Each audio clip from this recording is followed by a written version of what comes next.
ETF index mutual funds నేర్చుకుని stock మార్కెట్లో రాణించాలనుకుంటున్నారా? వెంటనే ఈ నెంబర్కి కాల్ చేయండి.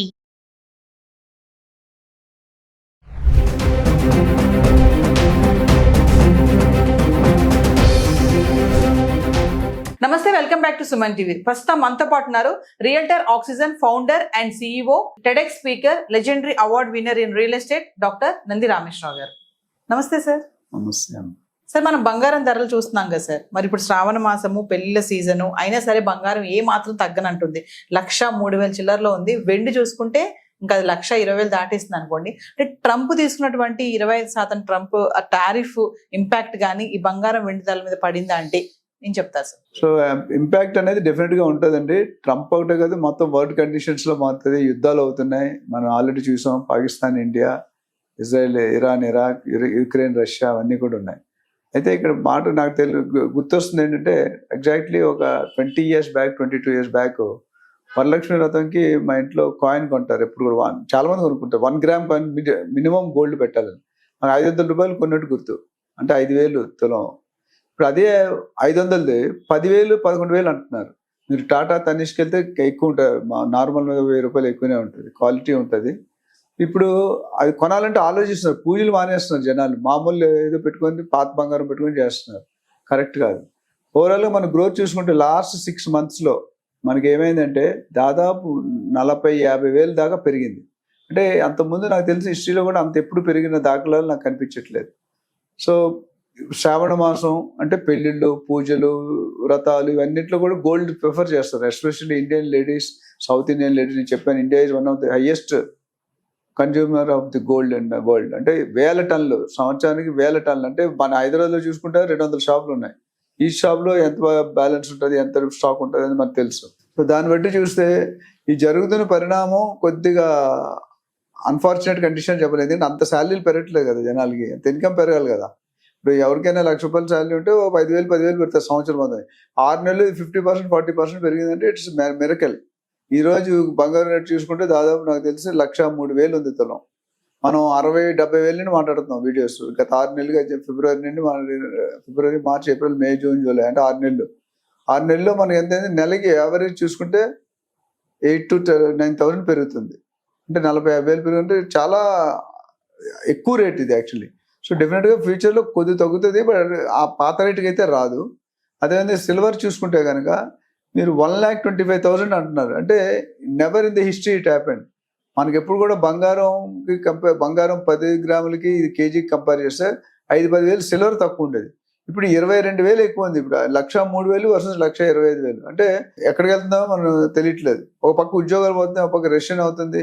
అమెరికాలో ప్రెసిడెంట్ మోడీ తాలూకా నిర్ణయాలు, లే ఆఫ్లు, వీసా ప్రాసెస్, ఇమిగ్రేషన్ టైట్ చేయడం, మ్యానిపులేట్ చేసి పంపించడం, ఇవన్నీ కూడా వరల్డ్ రెసిషన్, అట్లనే సెంట్రల్ రిజర్వ్స్ నిధులు రిలీజ్ చేసినప్పుడు ఎకనామిక్ కండిషన్స్ ఆఫ్ యుఎస్లో ఎప్పుడు కూడా పెద్ద ఆయన ఏమంటారు, మోడీ గారు అదంటే, మోడీ గారు ఏమంటారు, రేవంత్ రెడ్డి గారు అదంటారు. అంటే ఇట్స్ చైన్ ప్రాసెస్. సో ఓవరాల్గా చూసుకుంటే సిల్వర్ రేట్ కూడా ఎందుకు పెరుగుతుందంటే, అది అంతకుముందు ఆర్నమెంట్గా వాడు విత్ సిల్వర్ ప్లేట్స్ కానీ, చెంబులు కానీ, గ్లాసులు. ఇప్పుడు అలా కాదు. దాంతోపాటు అదొక కూడా ఇన్వెస్ట్మెంట్ మోడ్ అయిపోయింది. ప్లస్ ఇంకోటి ఏంటంటే బ్యాటరీ, ఈవీ వెహికల్స్ ఈ సిల్వర్ అనేది యూసేజ్ పెరిగింది. దాన్ని బట్టి గోల్డ్ కూడా ఎందుకు పెరుగుతుందంటే, గోల్డ్ ఒకప్పుడు ఆర్నమెంట్ గానే చూసేవారు. 22 క్యారెట్ మామూలు బిస్కెట్ అంటే 24. ఇప్పుడు ఆ గోల్డ్ కూడా ఇన్వెస్ట్మెంట్ రూపంలో చేసేది. షేర్ మార్కెట్ అనేది వాలటైల్ ఉంది, ఇటు అటు ఊగుతుంది, తైతిక్కలాడుతుంది. అట్లానే మన రియల్ ఎస్టేట్ కూడా లాస్ట్ 1 yearలో ఓవరాల్ ఇక్కడే కాదు ఇండియాలోనూ కూడా కొద్దిగా స్లో డౌన్ అయిందన్నది వాస్తవం. లాస్ట్ 1 year కంటే ఇప్పుడు లాస్ట్ జనవరి, ఫిబ్రవరి నుంచి మాత్రం కొద్దిగా రియల్ ఎస్టేట్ ఊపందుకుంది. బట్ ఒక ఫుల్ స్వింగ్ అయితే రాలేదు. ఫుల్ స్వింగ్ రానప్పుడు మనం వేచి ఆలోచించాల్సి వస్తుంది. సార్, ట్రంప్ తీసుకున్నటువంటి 25% టారిఫ్ ఏదైతే ఉందో సార్, అది గోల్డ్, సిల్వర్ పైనే కాకుండా ఈ ఆటోమొబైల్స్ రంగం పైన కూడా చాలా ఇంపాక్ట్ చూపిస్తుందని అంటున్నారు. ఒకసారి దాని గురించి మాట్లాడు. తీగ లాగితే డొంక కదిలిందని ఒక సామెత ఉంది. నవ్వుతారేమో జనాలు, బట్ అర్థం అవడానికి చెప్తున్నా. ఎందుకంటే మనకి ఇండియాలో ఎగ్జాంపుల్ ఇస్తాం దానికి వెళ్ళే ముందు. ఇండియాలో ఏంటంటే ఎగ్జాంపుల్, పెట్రోల్ రేట్ పెరిగింది అంటే ఏమవుతుందంటే నెక్స్ట్ కూరగాయల రేటు పెరుగుతుంది. పెట్రోల్కి కూరగాయలు తేడా ఉన్న కనెక్షన్ ఉంది. నేను పెట్రోల్ రేటు పెరుగుతుంటే లారీ డీజిల్ రేటు పెరుగుతుంది. పెరిగినాడు ఆల్ కాస్ట్ పెరిగితే ఆ కాస్ట్ ఎక్కడ పడుతుంది? ఏదైతే మనం ట్రాన్స్పోర్టేషన్ ఖర్చు పెట్టామో అది కాస్త బేసిక్ కన్జ్యూమర్ పడుతుంది. అప్పుడు ఏమవుతుందంటే directly employees and employed effect. So ఓవరాల్గా చూసుకుంటే ఈ 25% అంటే 1/4 ఆఫ్ ది కాస్ట్. అంటే చాలా టఫ్ అండి. ఒక్కసారి 25% పెరిగితే ఒక 2-3 నెలల్లో చాలా పీపుల్ ట్రబుల్, అంటే బేర్ చేయలేరు అంత కాస్ట్. సో బట్ వదించారు కాబట్టి గవర్నమెంట్ కూడా ఏం చేస్తారు, వాళ్ళు కట్టిందా వీళ్ళ దగ్గరే ఛార్జ్ చేస్తారు. సో ఒక దగ్గర స్విచ్, ఇంట్లో స్విచ్ చేస్తే ఒకటిలో లైట్ వెళ్తుందని చెప్తే ఒకటిలో లైట్ అంటే స్విచ్ ఇక్కడ ఉంటుంది. స్విచ్ చేంజ్ అమెరికాలో ఉంది, ఎఫెక్ట్ చేంజ్ ఇండియాలో ఉంది, ఇట్లా మిగతా కంట్రీలు కూడా ఉంటుంది.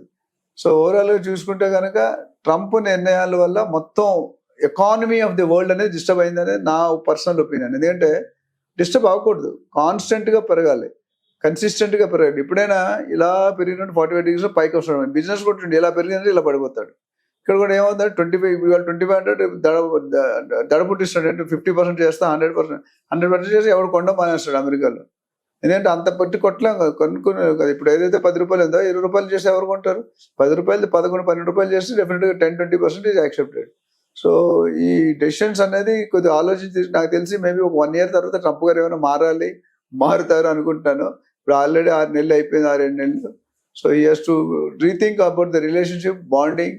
అందరితో కొట్లాడి పెట్టుకుంటే ఏమవుతుంది, ఫైనల్గా సింగిల్ అయిపోతారు. సింగిల్ అయిపోయినప్పుడు they are going to be landing in to problems. So overall situation ఏదైతే ఉందో, బ్యాంక్ రెపో రేట్ కానీ, సెంట్రల్ రిజర్వ్ రేట్ కానీ, బ్యాంక్ ఇంట్రెస్ట్ రేట్ కానీ, ఇవన్నీ కూడా మీరు అడిగిన దానికి డెఫినెట్గా ఆ ట్యాక్స్ పెంచడం వల్ల ప్రతి ఐటమ్ కాస్ట్ పెరిగిపోతుంది, ప్రతి వస్తువు కాస్ట్ పెరిగిపోతుంది, ప్రతి సర్వీస్ కాస్ట్ పెరిగిపోతుంది. ఎందుకంటే సర్వీస్ ఛార్జెస్ 18% GST.